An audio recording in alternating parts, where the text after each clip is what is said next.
Hi, Mike Oberman here, and welcome to this issue of Future Friday. Today I'm going to give some advice for future HR professionals.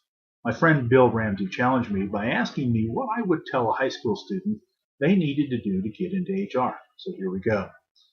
SHRM lists a lot of competencies for HR professionals: strategy, global awareness, business acumen, relationships. And I'm not going to be really talking about those because I think those are things that happen after you've been in your career for a while. But what I would tell a student is they need to have a good foundational education. And to me, that foundational education is built on several different pillars.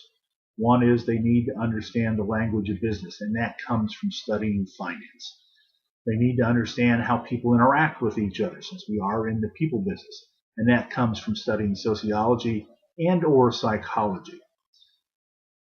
You need to have an understanding of what has occurred in the past and learn from people's previous mistakes.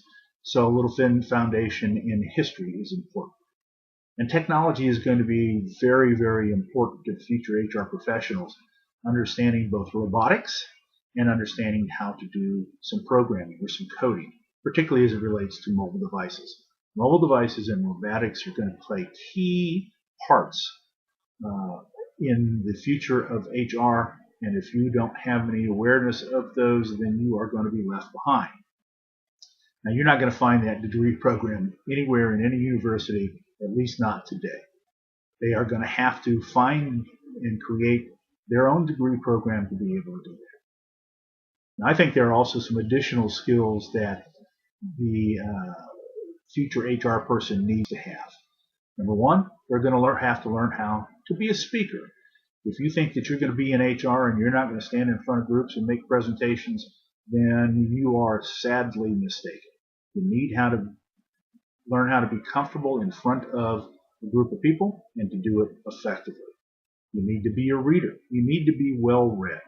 You need to particularly read novels because you're going to be dealing with people. You're going to be dealing with people's interactions. You're going to be dealing with sex and deceit and lying and leadership and love and friendship and all of those things. And there is no better way to find out about those than to read about them in novels. I've included a list of some of the favorite books that CEOs have, and you can find they've written. They need to learn how to think for themselves. Being part of a herd can be safe, but as my analogy is, the leader of the herd is never the one that gets taken down by the lion. It's the member of the herd that is straggling. And so thinking for yourself, leading for yourself is important for you as you develop yourself in the future.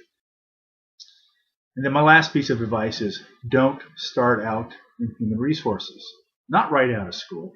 Go into a sales job or an operations job or an accounting job or some other area of the company. You will learn how to actually deal with everything that you're going to be faced with in HR.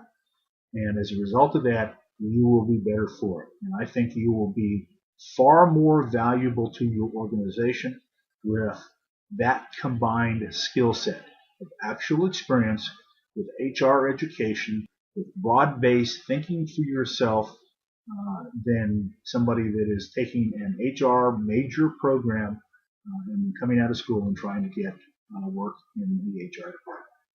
So that's what I would tell somebody coming out of high school. What would you tell somebody? What do you think we ought to be preparing our students to handle? And I would appreciate if you leave a comment below.